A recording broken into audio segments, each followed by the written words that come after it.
I can confirm that as of 5 p.m. yesterday, there were 99 confirmed cases here. This is an increase of 28 since yesterday. And to give a sense of the speed of increase, albeit at this stage from a low level, the figure I reported this time last week was 9. So we've seen more than a tenfold increase in the space of a single week.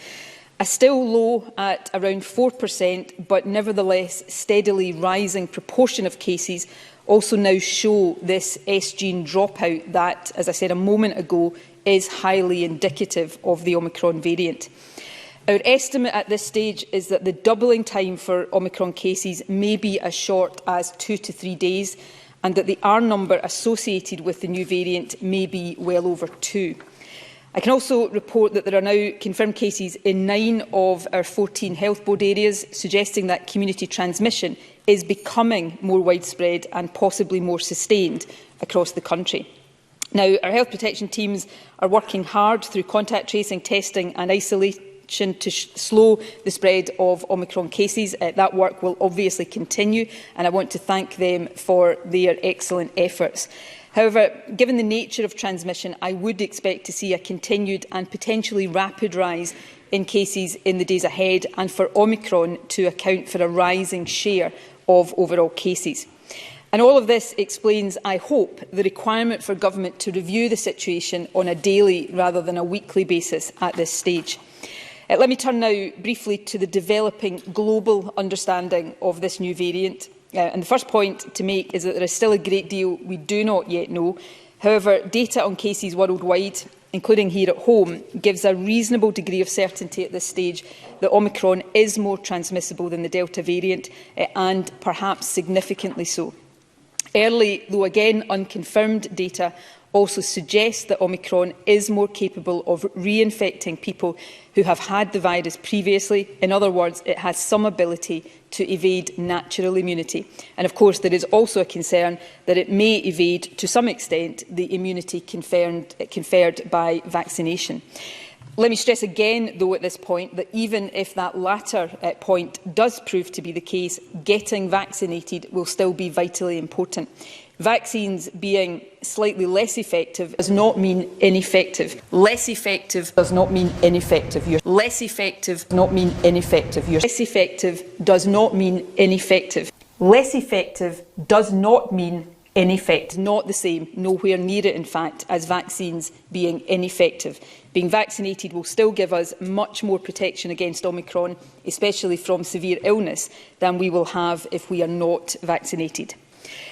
Now, further data and analysis is needed to confirm all of the hypotheses about the transmissibility, immunity, evasion and severity of Omicron. We will learn more about its characteristics and implications in the days and weeks ahead, and this developing understanding will inform and shape our response. However, we can assume already that the emergence of Omicron is a significant challenge for all of us. A variant that is more transmissible than Delta and which has even a limited ability to evade natural or vaccine immunity has the potential to put very intense additional pressure on the National Health Service. But firstly, let me outline the principles that will guide any decisions government may have to take in the days and weeks ahead. It is worth noting that the period ahead, as we learn more about the new variant, may involve very difficult judgments for governments everywhere. Indeed, many governments around the world are already taking decisions that we all hoped were behind all of us for good. For the Scottish Government, our first principle will be to seek to do what is necessary to keep the country as safe as possible, even if that is sometimes at the expense of being popular. And second, we will strive to get the right balance between acting proportionately and acting preventatively. We know from experience, sometimes bitter experience, that with an infectious virus, acting quickly can be vital. If we wait too long for data to confirm we have a problem, it might already be too late to prevent the problem. In fact, acting preventatively is often the best way of ensuring that action can remain limited and proportionate. However, after 2 years of restrictions, with the accumulation of social and economic harms that previous restrictions have caused, we also know that it is ever more important to minimise further restrictions as far as is possible. So while recognising that it is never a perfect science, we will seek to get that balance right. Let me turn to the action we have taken so far and what we are asking everyone to do now. Firstly, in line with the other UK nations, we have tightened travel rules. In the past week, Nigeria has been added to the travel red list. That means anyone arriving in the UK from Nigeria or the 10 countries already on that list must enter managed quarantine for 10 days. In addition, since this morning, anyone aged 12 or over who is travelling to the UK from outside the common travel area will be required to take a COVID test shortly before they leave for the UK. And this is in addition to the requirement to take a test on day 2 after arrival in the UK and to self-isolate pending the result.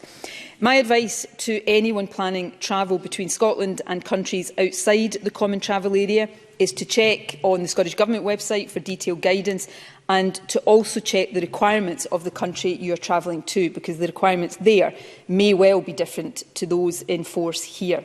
However, given that we already have some community transmission in Scotland, what we do domestically is also important. That is why Cabinet decided this morning to keep in force all of the existing protections. However, we also agreed that it is vital not just to maintain, but to strengthen compliance with these protections. It is time for all of us to go back to basics and ensure that we are taking all of the steps required to minimise the risk of getting or spreading this virus. Indeed, it is through heightened compliance with current protections that we will give ourselves the best possible chance of avoiding the need for any additional protections. So I'm asking everyone to make an extra effort to do so from now through the festive period and into January. Obviously, that means wearing face coverings in indoor public places, ventilating rooms by opening windows whenever possible, and ensuring good hand and surface hygiene. However, there are 2 important protections that I want to emphasise particularly strongly today. Firstly, working from home, middle of January, when we will review this advice again. I know how difficult this is, but I cannot stress enough how much difference we think this could make in helping stem transmission and avoiding the need for even more onerous measures. Second, testing and isolation. If we do all of these things, difficult though I appreciate they are, then even with a more transmissible variant, I do really hope we can avoid the need for any further measures. I cannot guarantee this, however. I don't think any responsible person in my position could ever guarantee this at this stage. And given the situation we face, it is important to remain open to any proportionate measures, for example, the extension of COVID certification, that might help us reduce the risks should the situation deteriorate.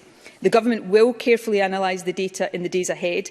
I hope this doesn't require us to take any decisions ahead of my next scheduled statement a week today, but if it does, I will obviously return to Parliament. I want to end, Presiding Officer, by again reiterating the vital importance of vaccination.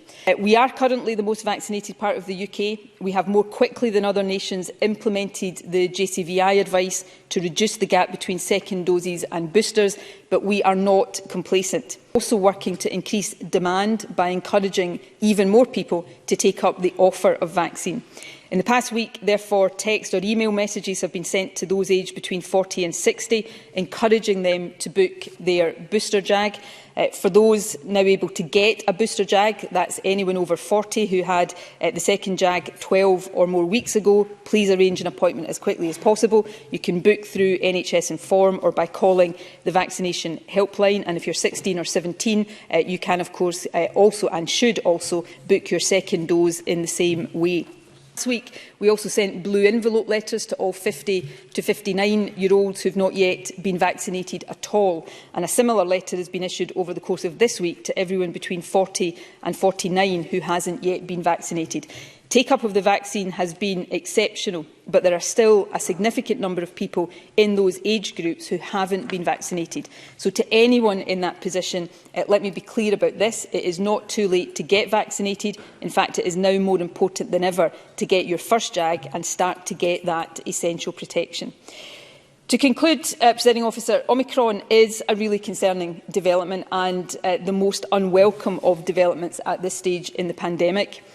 But, and this is the more positive aspect, the actions that have helped us against other variants will also help against Omicron.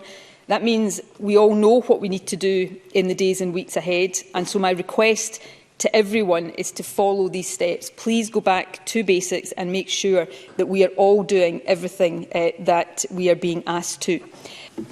Thank you, Presiding Officer.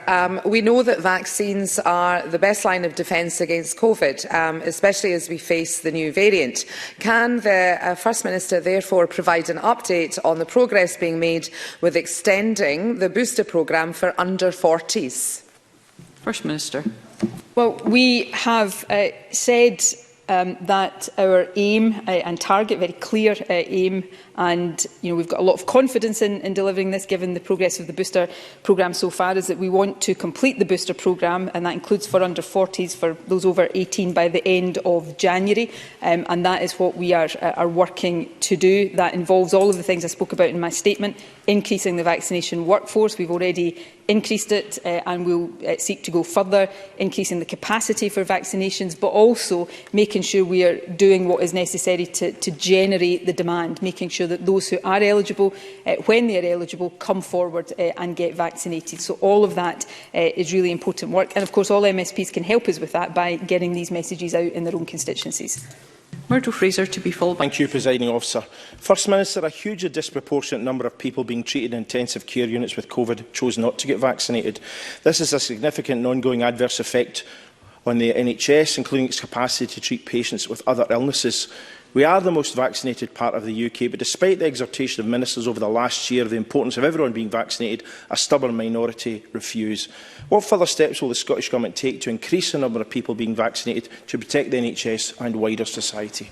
First Minister. Well, I've already set out today some of the steps we're taking to generate additional demand, to get to people the blue envelope letters that I spoke about, to particular age cohorts, to get to people who haven't yet been vaccinated, to encourage them that even at this stage it's not too late and they should do so. We'll continue to use methods like that to encourage people to come forward, and of course everybody by the end of January will have been offered everybody over 18 by the end of January will have been offered the booster vaccine. What I would say pretty bluntly to people, if you are eligible and able to be vaccinated right now and you're choosing not to be vaccinated, then you're being deeply irresponsible.